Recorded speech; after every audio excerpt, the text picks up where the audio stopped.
That's ridiculous. Certainly he's considering the future generation, his children if he has any, his grandchildren even,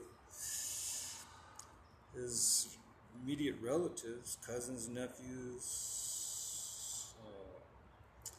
They all have to be considered. What kind of a legacy, what kind of a future do you want to leave the next generation? Do you want to leave it with its atmosphere all polluted by nuclear fallout, radiation? Are you gonna leave the next generation a clean environment with pure air to breathe and clean water to drink? A disease-free environment where there's very little pollution. We have to think about that. We have to be environmentalists, all of us. This is one Earth that we got.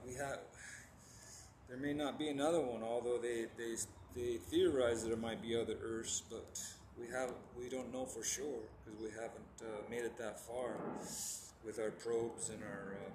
We can only see. We have hunches. We have guesses. We believe that there might be other Earths out there, but we don't have any real tangible, hard evidence yet. But we have to leave the next generation clean and purified, physically, morally, mentally, emotionally. Everything has to be pure and clean. Let's not neglect that with our weapons of mass destruction. It's terrible, the kind of things we can do to this earth. It's just, we have to avoid it at all costs. Avoid nuclear catastrophe. I don't want to do it. I've been thinking about what am I going to do? Hide in an underground bunker somewhere and put survival food in it. I know that certain government officials have that capability of going underground in these nuclear fallout resistant shelters deep in the earth. Supposedly you can take an elevator down these shafts deep into the earth, and it's surrounded by anti-radiation, blast shelters underground with lots of resources. They can live underground for many years. I still don't know how they filter out the air because they still have to breathe oxygen. They must have some kind of an oxygen maker that doesn't require fuel, or maybe it's like some kind of a nuclear oxygen maker.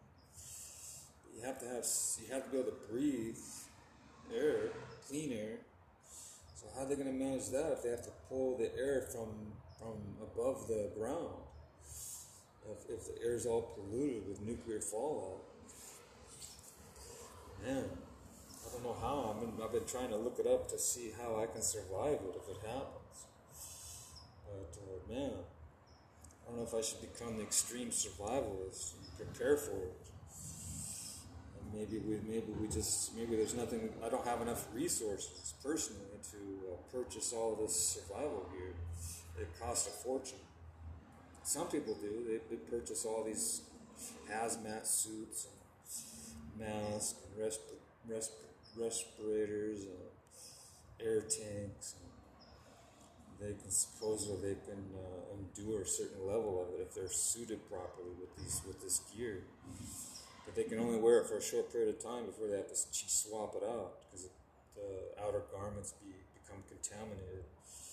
And you have to change out the filters and all this other stuff. But yeah, I don't have that equipment. Most people don't. I guess most people would just there'd be different types of people. The first type will be incinerated from the blast and the heat. The next group of people, all their flesh will just burn off their bones, and their bones will just break apart from the shock waves. And then you got the other groups that will get cancers from the nuclear fallout. Then you got other groups that it's a little more slower of a death. gradual death of their glands and their other members of their body will start to be contaminated too much with this, whatever it is that's in these nuclear arsenals. It's deteriorates the body, I suppose, from these harsh chemicals that are floating around the air. Man, I appreciate this earth. I'm thankful. Let's not resort to nuclear warfare. Let's avoid it. Come on. I want to live.